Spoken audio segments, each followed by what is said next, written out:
Yeah. Yeah. Should we go? So I went outside and he was Well, outside I'd like to bringing in the fire welcome you department. all on behalf of Cahoa, who's sponsoring this.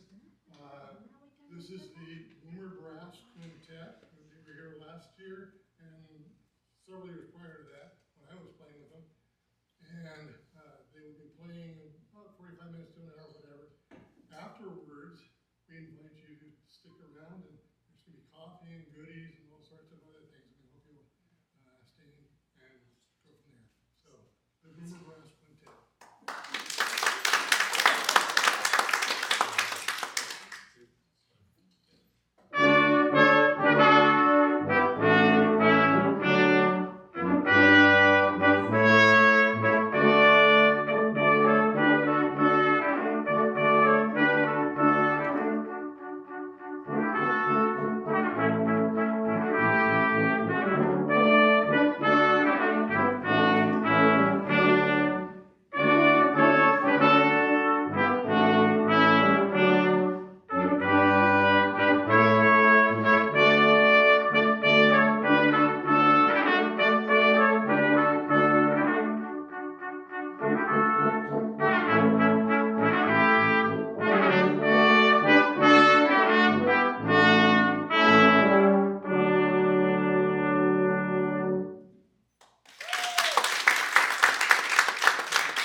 We are delighted to be back in this wonderful facility with this great audience. You were our favorite audience last year. You really were. You laughed at all the jokes.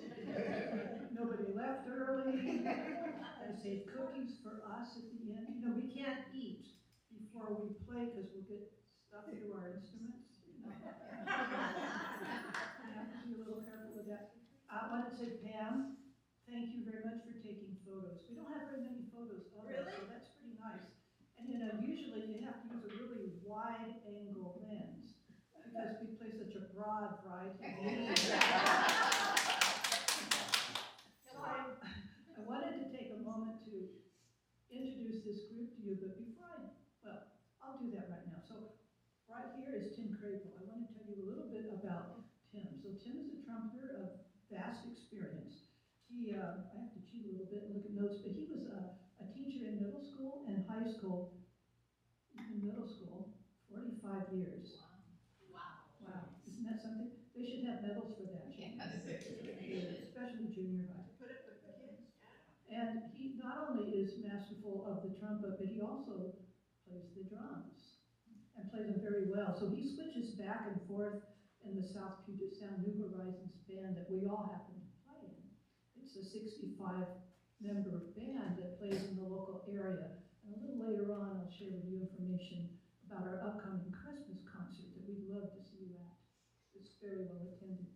Uh, he plays in community groups and he plays at church. In fact, we're going to be playing at his church this Sunday. One thing I want to share about Tim, we're both from the same hometown of Vancouver, Washington. Go Trappers. Go Plainsmen. And so we were school rivals at the time, but we're now allied in this Boomer Brass group. And the other thing is that we graduated from high school the same year. Wasn't that 1988 or so? 90 something. 90 something, yeah. We kind of forget as we get a little bit older. Don Beddington is our other trumpeter, and it's kind of interesting, the different variety of careers. So here we have a professional musician, really, as an instructor, and here we have, of all things, an electrical engineer. His performances are electrifying. Always have been. His daughter, Eileen, came to our band practice yesterday and really augmented the trumpet section in a very nice way because she is, as of Monday, coming off a career with the Navy, active duty. She's going to be retired, if I'm correct about that, as of Monday. She'll be a veteran of 20 years service with the Navy where she's played in Navy bands. So she inherited maybe some of that skill from Don, but Don says he played through high school, and that's kind of a story common to a lot of us. He played through high school, and after that he quit. We do that a lot. And when his daughter started playing trumpet, I think it was trumpet in grade school, wasn't it? Grade school. She was so inspirational to Don that he came back to the trumpet at that time. So he's been playing now since 2002, I think, with the New Horizons band, and he's played in 2 Dixieland bands for many years. The other thing he plays, what do you think it is? Any guesses? Softball.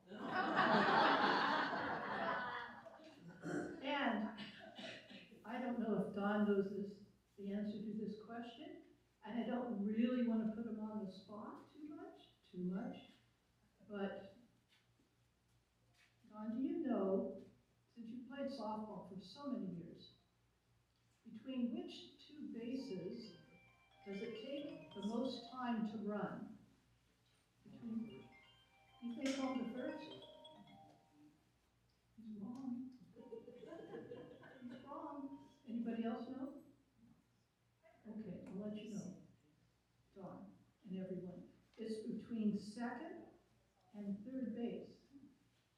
Did you know that? You do now. And it's because there's a short stop in between.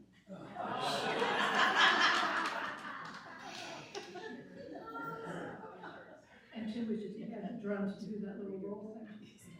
So let me move on to Janine. Janine plays the French horn. I think the French horn is really one of the most challenging instruments to play.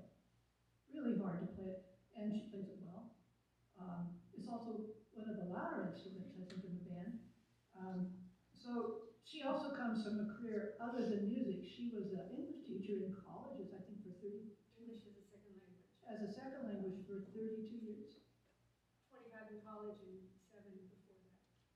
Well, I can't do the math, but I think that's 32. Yep, very good, 32. So she was an instructor at Eastern Washington University, and she is now living a life of music, which is really great. She's married, she has 2 adult children. Her whole family is musical. Her husband plays the mandolin. He and I have done a little bit together. I play violin too, greatly, but yeah. So that's Janine on the French horn. And then I'm kind of going in order around, so I'm going to go to Bob Wharton. So Bob is our tuba player, a big instrument.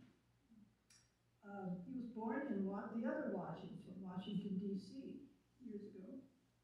He went to college in Connecticut, studied chemistry before he went to medical school. So he's got that history. He went to medical school in Philadelphia where he met his wife. Well, she wasn't his wife at the time, but he met her and then she became his wife. Just to be clear. He went to California and learned how to do anesthesia, so taught at Stanford, I think, wasn't it, a couple of years? Taught at Stanford, and then he was in private practice for 35 years. So it's kind of interesting. How do you end up playing a tuba? What motivates you to play tuba? And so for Bob, I would never guess this. Does he look like a 3rd clarinet player to you? He never has to me. But he confessed to me yesterday, or was it this morning, that he played 3rd clarinet in band. But he didn't like it. He didn't like the sound of it. He didn't like the coldness and the wetness, that nasty wood stuff you have to put in your mouth. He just didn't like that. And he didn't like the vibration of it either. I've never felt that myself. But in his sophomore year, his band performed at a Christmas festival. And he didn't like his part. He liked the tuba part better. Well, to his great fortune, the band director announced that they needed a tuba player because the other one moved away. That was his big opportunity. He stepped right in. And in fact, he said he raised his hand before the band director finished his sentence. So this this is interesting. I guess in his home, it wasn't a big home, and the only room that the tuba could really fit in for practice, to the misfortune of his parents, was his parents' bedroom. So I think they were sleep deprived for many, many years. He played in the Yale University concert band, so that's pretty prestigious. And then, like a lot of us, again, he just sort of shelved the instrument. He didn't play it for 35 years. Imagine, 35 years. And he didn't have a tuba. And then 20 years ago, 2005, he heard a brass quintet, maybe like ours, playing for Christmas. And he liked it so much that motivated him to get back with the tuba. So he found the South Puget Sound New Horizons band, which we are all members of. And he's been playing in Dixieland bands, the Tacoma Concert Band. He plays in the Olympia Chamber Orchestra, the South Puget Sound Orchestra, kind of an overachiever, obviously. And he has, frankly, one of the world's largest collections of tuba mouthpieces. And just briefly about myself, I went through a trauma in my childhood of being called the little girl with the big horn. I've outgrown that. I'm glad I've outgrown it. I played off and on since. I retired from the military, but I never played in a military band. By profession, I'm a physical therapist, and play in this group, and I play at church. So that's plenty about us. Quickly about you. Anybody here play a musical instrument? Yes, of course. Our tuba player here plays. Trust me, he's my neighbor. Oh, so you know. So one last question before we get back to our music. Santa Claus. I have a lot of conversations with him. You'll hear more about that in a little bit. So what do you think Santa Claus's favorite instrument is?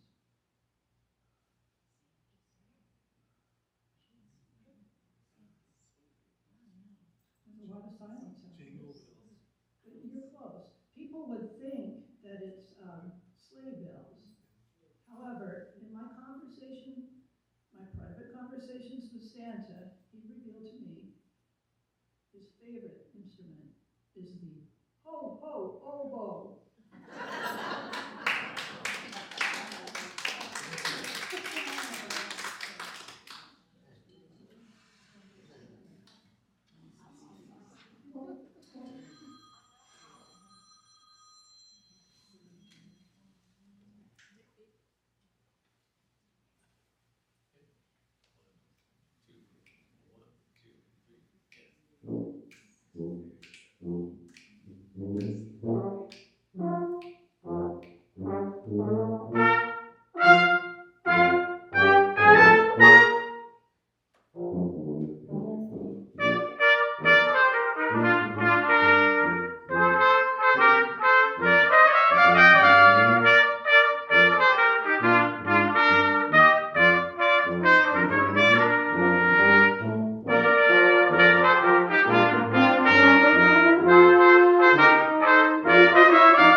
was not that we were retired or anything like that. It's just that occasionally we like to rest your ears a little bit, so that's what we're doing now. And you're probably looking at our name, Boomer Brass, and wondering, gee, why are they called Boomer Brass? And it's not because we project loudly necessarily, but it could be a generational thing. How many of you are with us on Boomers? I'm a baby boomer. Yes, a lot of us are baby boomers, so hence the name Boomer Brass. Well, I mentioned to you earlier that I have this nice conversational relationship with Santa Claus. It's because I used to live in the North Pole a while. And so it wasn't uncommon for me to visit Santa Claus at that time. And I consider us just good friends. So every Christmas season, early in the season, I call him up and I try to find out, so what's been going on? So a lot of this is confidential. I normally don't share it with anyone, especially Bob Wharton in the back. But because I feel I can trust every one of you, I'm just going to go ahead and share and just don't spread it elsewhere. Okay? So we like to think about Santa Claus's, the workshop and all that, North Pole being a place of serenity and tranquility. But behind the scenes, there's a little bit more going on. And so I'm just going to share that with you. So equity, the concept of equity somehow made its way up to the North Pole. And that created a little bit of discontent because the elves became aware that they're working all the time. They're working around the clock. They're working like 24/7 every season of the year. What about the reindeer? They look out the window and they're out there playing reindeer games. And the only job that the reindeer actually have in the North Pole is during summers. And what they do is they just keep the lawn pretty low, and they certainly fertilize it. So if you ever go to the North Pole in the summer, watch your step very carefully. So they felt this is not fair. We're working all the time. They're playing reindeer games. So Santa thought about this. Okay, maybe it's time to change the culture of the North Pole a little bit. Experiment with it at least. So he called all the reindeer in and he gave them all jobs. And they all didn't like it, but they were okay with it. Well, Rudolph. So really, it's not well known maybe, but the brightest thing about Rudolph really is his nose. So they thought, well, let's put him in the kitchen. What harm could he do there? Because they're into food preservation, obviously. They have to vacuum seal things. They have to hot water bath things. Anybody out there a canner, you know what I'm talking about. It's a lot of work, right? Well, Rudolph couldn't stand the heat, so he kept going out of the kitchen. It didn't last long. In fact, they canned him. So then they found another job for him. They thought, okay, maybe we can have him working on the crew that gets all the wood, assembles all the wood, cuts whatever they need to do for the long winters. The fireplace is going all the time. So that became Rudolph's new job. Well, they couldn't cut it. And they axed him. So they thought, okay, what's left? All right. Very simple job. They'll put him in charge of organizing all the elf shoes, and making sure they're polished and looking very nice and clean. It's pretty easy. Well, Rudolph kind of got the shoe polish mixed up and put brown polish on black shoes and black polish on brown shoes, and guess what happened? They booted him. So there wasn't much to do with Rudolph except make sure he was in classes all the time so that he tried to get a little bit smarter. They have tutors and such brought in. But you know, it happens year after year. In spite of what they do, Rudolph keeps going down in history.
For those of you who don't know, aren't familiar with Mannheim Steamroller, anybody in here familiar with Mannheim Steamroller?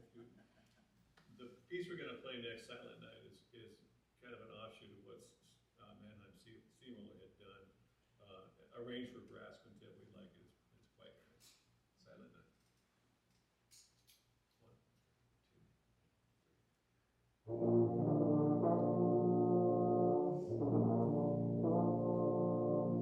1,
kind of a different twist on White Christmas. If you watch the movie Home Alone, there is a version of this on Home Alone done by the Drifters, and we're going to play that version adapted for brass quintet as White Christmas. 1, 1, 2, 1, 2, 3.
Okay, I guess I get to speak again.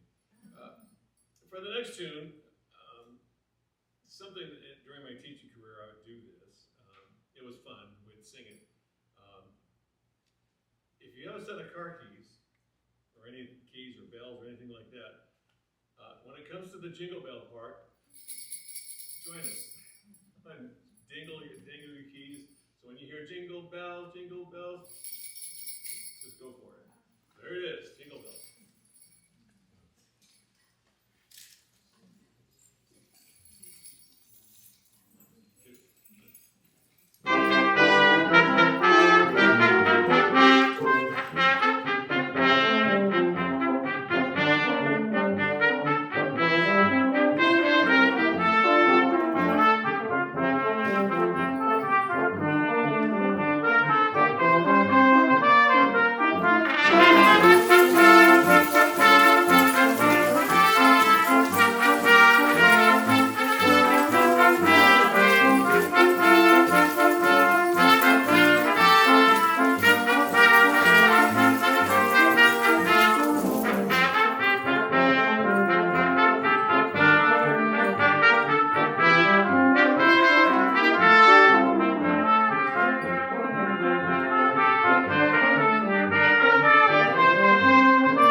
Nice jingling. Yes.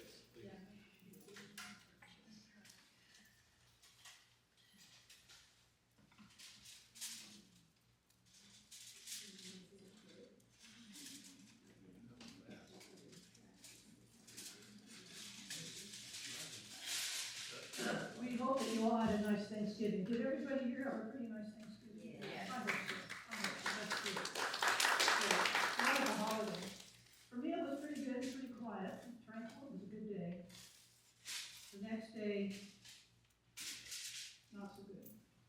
So I want to share this story with you because I really think it's information that we need to have.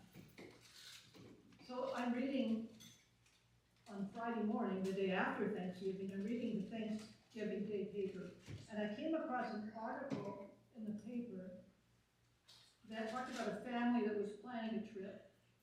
So they went into their airline account, they were going to use their frequent flyer miles. They got in there were no frequent flyer miles. Somebody had actually hacked their account and used all their miles for their own travel. It's terrible. So I thought to myself, I work in Alaska, actually. I fly back and forth. I've done that for 20 years, a little more than 20 years. And so I've accumulated a lot of frequent flyer miles. So I had over 300,000. So I thought, I haven't been in my account for quite a long time. Let me take a look.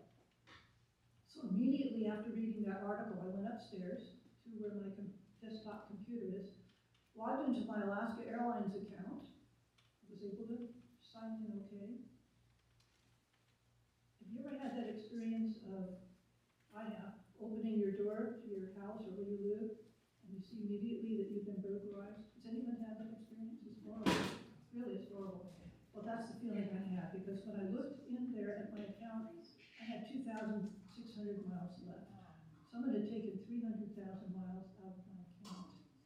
So I thought, oh no. So I looked at the trips to see, well, what are the trips that are scheduled? And there was one for February, which I had scheduled. Niece is getting married in Arizona. There was another one leaving tomorrow, the 7th of December, a Chinese name, going from San Francisco to Hong Kong. And they used my miles to do that. So, wow, yeah. And you have to kind of calm yourself. And I pray, and that's how I calm myself. Because the frontal lobes get affected when you get a little bit thrown back. And then you can't really problem solve well. So I pray for that calmness, and that did help me quite a bit. So first thing I knew is, I need to change my password. So I I was able to get in and request a change of password. I never got a reply back from Alaska Airlines. I'm thinking, well, that's strange. And then I went back and looked at my profile, and the password had been changed from my password to this person's password. So all these messages requesting a password change are now going to this person who I absolutely didn't want to have any knowledge that I was at the point where I was. So I called customer support. Well, apparently this is a big issue with Alaska Airlines, and I was going to be on a 2-hour wait or a callback. So the frontal lobes kind of kicked in, thank goodness. I found other numbers to call. For one, it was only a 35-minute wait. So then I called, and they called back pretty promptly in about 20 minutes, explained my situation. They were really helpful. I mean, we canceled that flight. I kind of hope they show up tomorrow and get that shock of realizing their trip to Hong Kong is not going to happen. So that, I got it in time, thank goodness. 7 days in advance, I got it in time. They put all my miles back, changed my password, of course, and now I have 2-step verification. So I just want to share this story because I had no idea. And it would have been much more inconvenient for me had I not known that. So I want to share this with all of you. So that's kind of a serious thing I want to share. Do check your air miles if you haven't. Check them as soon as you can. Make sure there's only yours, and maybe change your password because a lot of passwords have been hacked. So I asked Santa, Santa, has this ever happened to you? And Santa said, well, matter of fact. He didn't tell me this last year, but last year apparently, when he was about to book his flight with Reindeer Airlines, he went into his account. He has millions of miles on his account. They were all stolen. They were all gone. And who do you think did it? Who do you think took them? Rudolph isn't smart enough. He's not smart enough. No, it was obviously the Grinch. He tried to steal Christmas by stealing frequent flyer miles. So just going to warn you about that. We're going to play We Wish You a Merry Christmas, which we sincerely do. That will be our last song that we're playing today. I did want to put in a word, I brought a quick flyer.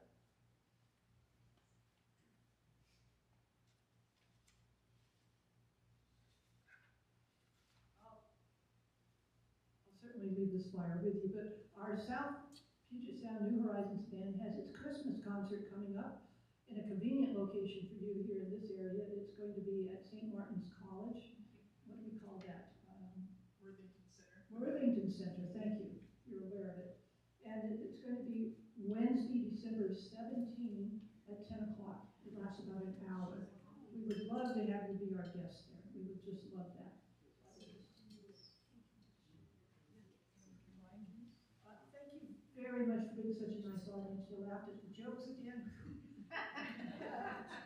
I was warned You were warned? by Okay. my neighbor. Oh, good, good. I'm sure there's a warning up there. Well, no, it was all good. That was good. Yeah, good. I'll try to do I'll talk with Santa again next year. So thank you again for being our audience, and